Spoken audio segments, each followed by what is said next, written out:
सभी को मैं सामने जो अनछुए करने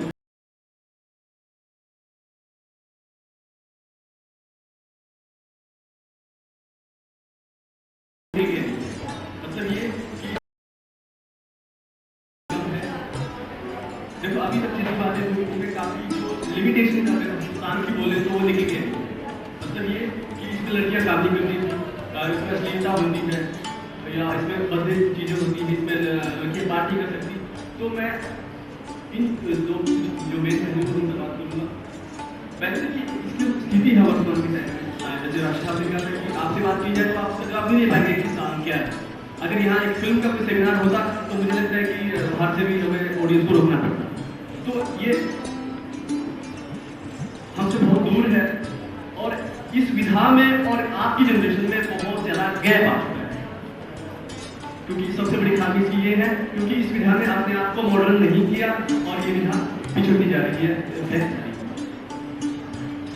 देखो जब जब ये विधा बनती थी या क्रिएट होती है बनती है तो वो समय तो मध्ययुग का मध्ययुग में बहुत सारी कलाएं निकल के आ रही थी, बहुत सारी चीजों का विकल्प हो रहा था। तो उसमें क्या था, जो संस्कृत लैंग्वेज है, संस्कृत भाषा है या संस्कृत जो थिएटर था बहुत ज्यादा प्रचलित था और वो सिर्फ एक विशेष तबके के लिए ही होता था।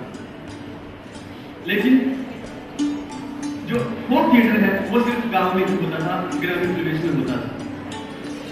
लेकिन एक समय पर संस्कृत भाषा और संस्कृत नाटक काफी कारणों से हमारे समाज से दूर होंगे और उस समय हमारे जो पूरे भारतवर्ष में ये नाट्य विधाएं निकल के आई और इनको समय मिला। हम अधिशाम की बात करें तो स्वान लगभग 1730 ईस्वी में किशनलाल भाट जी के द्वारा अगर मैं बात करूं तो उनका योगदान है इस काम को लेकर आने का। और जहां बात है लड़कियों के पार्टिसिपेशन की, इस विधा जब विधा बनती है तो वो एक संघर्ष करती है पूरे समाज के साथ और तब वो अपनी जगह बनाती है अपने उसी समाज की। मैं एक इसकी जो आपको एक बड़ी बात है कभी लगेगी जो स्थान के बारे में जानने वाले हैं कि सबसे पहले इसको लड़कियां ही स्थान करती थी। वो कैसे करती थी?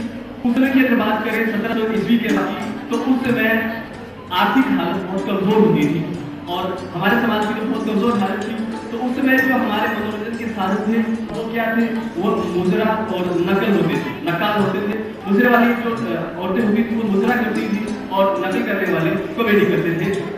होता क्या था कि किसी अवसर पर उनको इनवाइट किया जाता था और फिर वो वहाँ पे प्रेजेंट करते थे। पहले नकल होती थी, कॉमेडी होती थी, उसके बाद जो मुद्रा करने वाली थी मुद्रा करती थी।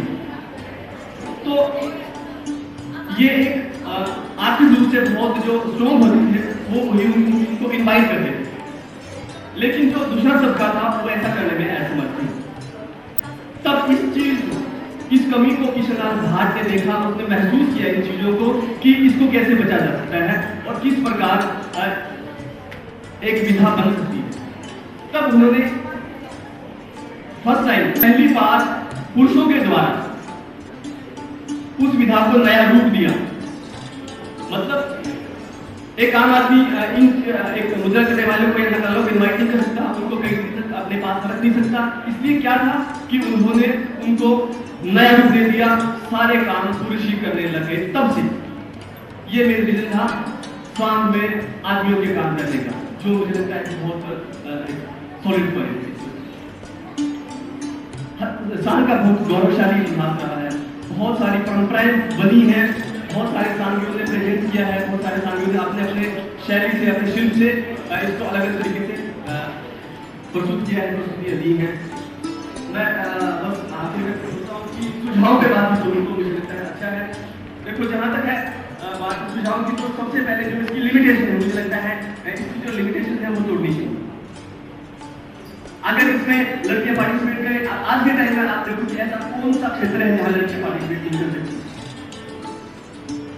हर फील्ड में लड़कियां आ गई हैं, तो मुझे लगता है लड़कियों की इसमें भूमिका होनी चाहिए और आज के टाइम में तो बहुत ही महत्वपूर्ण विषय होता है। उसके बाद तकनीकों की बात करें तो देखो सार्वजनिक तकनीक होती है, उनको मॉडर्न करने की जरूरत है। और मैं बात करूँगा तो सबसे जरूरी जो चीज है, सांग का जो मूल है वो नष्ट ना हो।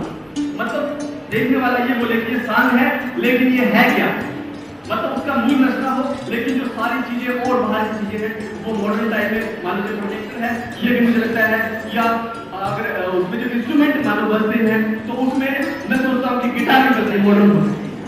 ऐसे बहुत सारे मॉडर्न चीजें हैं मुझे लगता है इसमें होनी चाहिए। जहाँ तक अभिनय का पक्ष है, बहुत सारे जगहों देखा है कि इसमें जो उनका बहुत कम भूमिका होती है। तो जो विजुअल बनते हैं, जो अभिनय पक्ष है, मुझे लगता है जो प्रोफेशनल आर्टिस्ट हैं उनको लेके इसमें काम करना चाहिए, इनके द्वारा इसमें अभिनय करवाया जाए। जो अच्छे संगीतकार हैं, अच्छे इंस्ट्रूमेंट हैं, आज के टाइम में मॉडर्न जो इंस्ट्रूमेंट है वो इसका यूज करने चाहिए, इसमें प्रयोग करने चाहिए, तब जाके ये विधा आज के टाइम में हो सकती है। और आज के टाइम में ये विधा एक बार फिर अपना नया रूप लेके सामने आ सकती है। मुझे लगता है इतना बहुत है, आगे फिर कभी जब तय लेगा तो सबका बहुत